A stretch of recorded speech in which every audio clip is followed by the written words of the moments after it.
So in this lesson, we're going to look at efficiency, energy sources, and energy conservation. I'm really just going to focus on the math part of this lesson, and the rest of it's theory-based that you can read in your textbook. So percent efficiency is when we take the energy out, so it's the energy that we desire from whatever it is that we're using.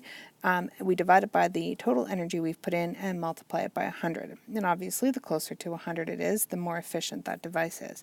So in the picture, you can see that we have a traditional incandescent light bulb, and it actually loses 95% of its energy as waste thermal energy, because we don't generally use a light bulb to heat up our house.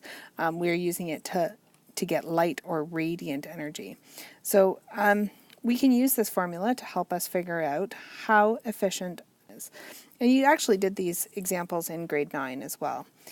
So here we have a firefly that can transform chemical energy to radiant energy. What is a firefly's efficiency if its body transforms 4.13 joules of chemical energy into 3.63 joules of radiant energy? So your energy in is always going to be your big number, and your energy out is always going to be your small number. Really, you just want to be doing small number divided by the big number times 100. That's what we are calculating every time we calculate percent of anything. You always want your small number divided by your big number. Otherwise, you'd have over 100%, and that's just not allowed. So we can go ahead and keep going with this question. Obviously, you need to make sure that the units are the same, otherwise that won't work. So because we both have joules, we're good to go.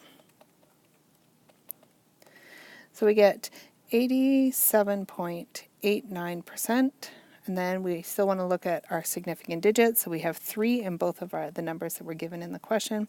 So we want to put 89.9% efficient. So that's your basic example. That's really more of a multiple choice type question, because really all you're doing is small number divided by the big number times 100. So this is more like the type of question that you would see.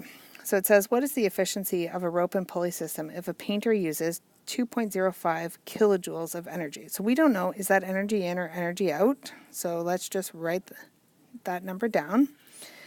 And we have a mass, so let's write down our information, 25.5 kilograms. We have a height of 8.2 meters. So when we want to calculate percent efficiency, we want energy in divided by energy out divided by energy in times 100.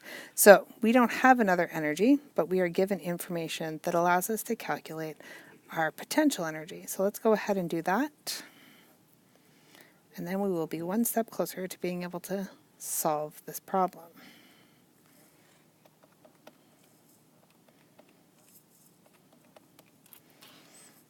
So we get 2,049.18 joules, which would be 2.049 kilojoules. So again, we don't have to leave things in joules. We can do our kilojoules divided by kilojoules. So now we know that this is our energy out, and the first one was our energy in. But again, you don't really need to use a formula here. You're going to do big number divided by the small number, so our kilojoules are going to cancel, so that's why our percentages have no units. And so we get 99.96%.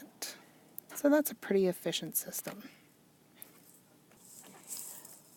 So try and remember that you never want to have something that is over 100% efficient. So if you get over 100% efficient, it's probably because you have your energies wrong, so make sure you're always doing the small number divided by the big number.